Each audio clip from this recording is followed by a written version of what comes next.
नीली हवेली का रहस्य। गांव चंद्रपुर के किनारे एक पुरानी हवेली थी जिसे लोग नीली हवेली कहते थे। उसका नाम इसलिए पड़ा था क्योंकि उसकी दीवारों पर अजीब तरह का नीला रंग था जो बरसों बाद भी फीका नहीं पड़ता था। कोई नहीं जानता था कि वह रंग किससे बना है।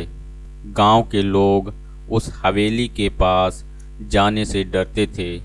कहते थे कि रात के समय वहाँ नीली रोशनी जलती है जबकि हवेली में कोई रहता नहीं था।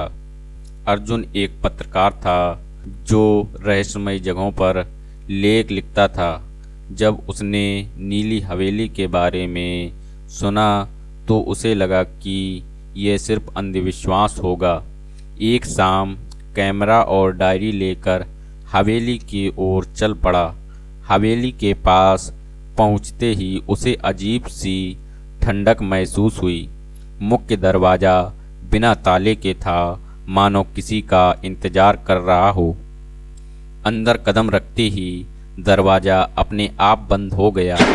अर्जुन का दिल जोर से धड़कने लगा। हवेली के भीतर हर चीज़ नीली रोशनी में नहाई हुई थी। दीवारों पर पुराने चित्र थे, एक ही परिवार के, लेकिन हर तस्वीर में चेहरे के भाव बदले हुए लगते थे। तभी उसे ऊपर से किसी के चलने की आवाज़ आई। अर्जुन को एक कमरे में उसे धूल से भरी हुई एक मेज मिली जिस पर एक डायरी रखी थी। डायरी के पन्ने खोलते ही उसने पढ़ा, अगर कोई ये पढ़ रहा है तो समझ लो कि हवेली ने तुम्हें चुन लिया है। डायरी में लिखा था कि यह हवेली कभी नीलकंठ राय नामक व्यक्ति की थी जो समय और आत्मा पर प्रयोग करता था। उसने एक ऐसा रसायन बनाया था जो इंसान की यादों को दीवारों में कैद कर सकता था, लेकिन प्रयोग असफल हो गया। अर्जुन को अचानक दीवारों से फुसफुसाने की आवाज़ आने लगी। अर्जुन को एहसास हुआ ये आवाज़ें हवेली में कैद लोगों की थी। नीला रंग दरअसल वही रसायन था जिसमें लोगों की यादें और आत्माएं बंद थीं। इसी कारण हवेली जीवित लगती थी। तभी उसके सामने एक बूढ़ा आदमी प्रकट हुआ, नीलकंठ राय।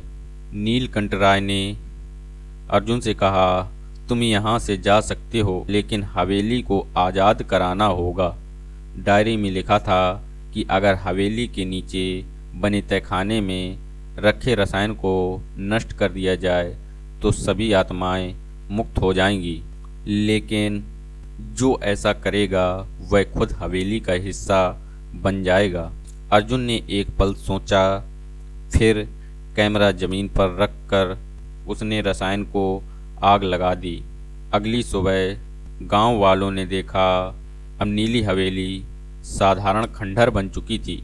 नीली चमक गायब थी, लेकिन अर्जुन कभी वापस नहीं लौटा। आज भी कुछ लोग कहते हैं अगर हवेली के खंडहर के पास खड़े होकर ध्यान से सुनो तो एक आवाज़ आती है। यदि आपको ये दोस्तों कहानी अच्छी लगी हो तो हमारी YouTube चैनल को सब्सक्राइब करें और कमेंट करना ना भूलें।